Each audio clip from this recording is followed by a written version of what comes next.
Shalom Bapak Ibu Saudara-saudari yang dikasihi dan mengasihi Tuhan. Kita bersyukur hari ini Tuhan boleh memberkati kita. Mari sebelum kita membaca dan merenungkan firman Tuhan, kita berdoa. Tuhan, terima kasih. Kami mengucap syukur untuk kasih setiamu di dalam hidup kami. Kalau hari ini Tuhan, kami boleh ada sebagaimana kami ada, ini semua karena berkat dan kemurahan-Mu. Sebentar kami akan membaca merenungkan firman-Mu. Berfirmanlah dan biar kami mengerti apa yang menjadi kehendak-Mu, sehingga kami juga boleh melakukan apa yang menjadi kehendak-Mu di dalam hidup kami. Kami berdoa di dalam nama Tuhan Yesus Kristus. Haleluya. Amin. Ayat firman Tuhan terambil dari kitab Keluaran pasal yang ke-22, ayatnya yang ke-21 hingga ayatnya yang ke-27 di bawah perikop peraturan tentang orang-orang yang tidak mampu. Saya akan membacakan di ayatnya yang ke-21. Janganlah kau tindas atau kau tekan seorang orang asing, sebab kamu pun dahulu adalah orang asing di tanah Mesir. Amin. Demikianlah firman Tuhan, mari kita merenungkannya. Bapak Ibu Saudara yang dikasihi dan mengasihi Tuhan, satu kali saya jalan-jalan ke salah satu tempat wisata, begitu ya. Mungkin hal ini umum, begitu ya. Seperti misalnya ketika turis belanja dengan warga lokal yang belanja.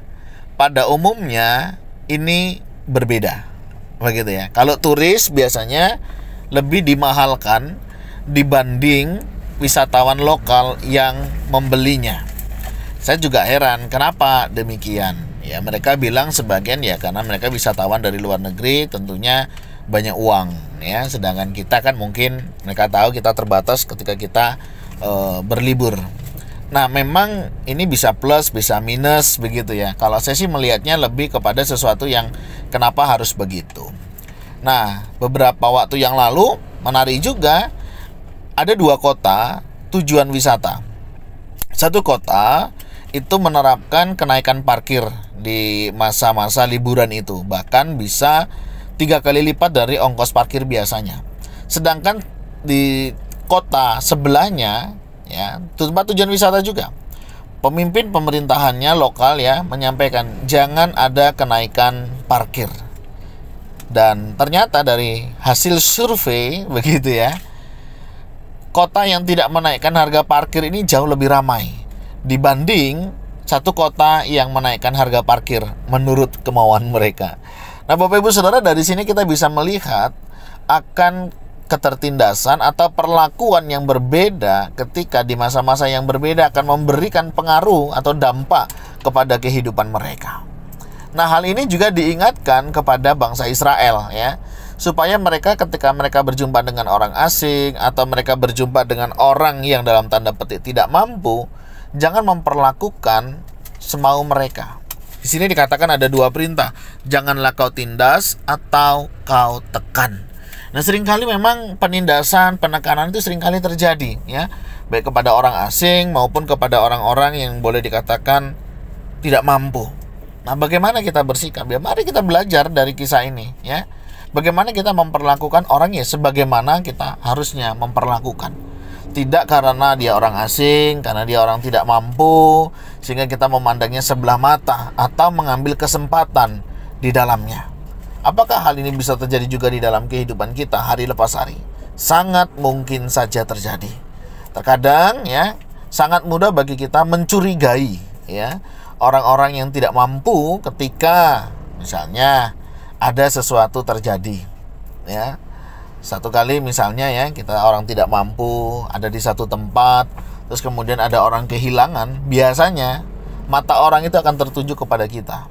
Apalagi terus kita kelihatan gelagatnya agak berbeda, bukan karena kita mencuri, tetapi karena orang pasti akan menuduh saya karena saya tidak mampu, saya tidak punya. Itu akan sangat mungkin terjadi. Dan ketika diselidiki ternyata apa? Ya enggak juga. Nah, Bapak Ibu Saudara, cara kita memperlakukan orang lain, menilai orang lain, ini akan sangat mempengaruhi ya. Oleh sebab itu mari belajar kita untuk lebih objektif ya. Sebagaimana seharusnya kita lakukanlah demikian.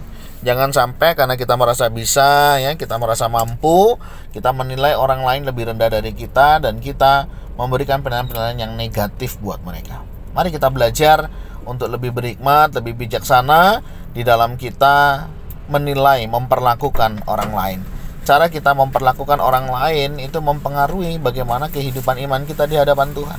Kalau kita hidup di dalam Tuhan, seharusnya cara kita memperlakukan orang, cara kita menghormati orang pasti akan berbeda. Dan tentunya membawa sebuah relasi hubungan yang jauh lebih baik di dalamnya. Nah, mari sebagai orang-orang yang mungkin pernah memperlakukan orang lain ya dengan tidak seimbang, mari kita bertobat, kita minta Tuhan menolong sehingga kita lebih berhikmat bagaimana memperlakukan orang lain. Nah, bagi kita yang diperlakukan berbeda, diperlakukan tidak sebagaimana mestinya, ya kita belajar introspeksi diri, ya tetap melihat bahwa segala sesuatu itu mungkin ya, cara orang menilai kita itu bisa berbeda-beda. Tapi walaupun demikian, mari kita tetap belajar secara positif dan tetap membangun citra diri yang positif sehingga kita tetap menjadi orang-orang yang positif. Nah, kiranya Tuhan Yesus menolong dan memampukan kita sebagaimana seharusnya kita membangun sebuah relasi. Mengenal diri, membangun relasi itu sangat penting. Tuhan Yesus menolong dan memampukan kita untuk mengerjakannya. Tuhan, terima kasih. Kami bersyukur hari ini Engkau mengingatkan kami bagaimana kami perlu mengenal diri kami sehingga kami boleh membangun relasi dengan orang lain. Setiap kami berpotensi untuk memperlakukan hal-hal yang demikian. Tapi kami percaya Tuhan Kau akan menolong dan memampukan kami untuk kami boleh hidup seturut dengan kehendak-Mu. Kami berdoa, kami serahkan semua ini ke dalam tangan-Mu di dalam nama Tuhan Yesus Kristus. Tuhan menolong dan memampukan kami semuanya. Amin. Saudara, demikian firman Tuhan hari ini. Kiranya Tuhan Yesus memberkati dan memampukan kita mengerjakannya. Shalom.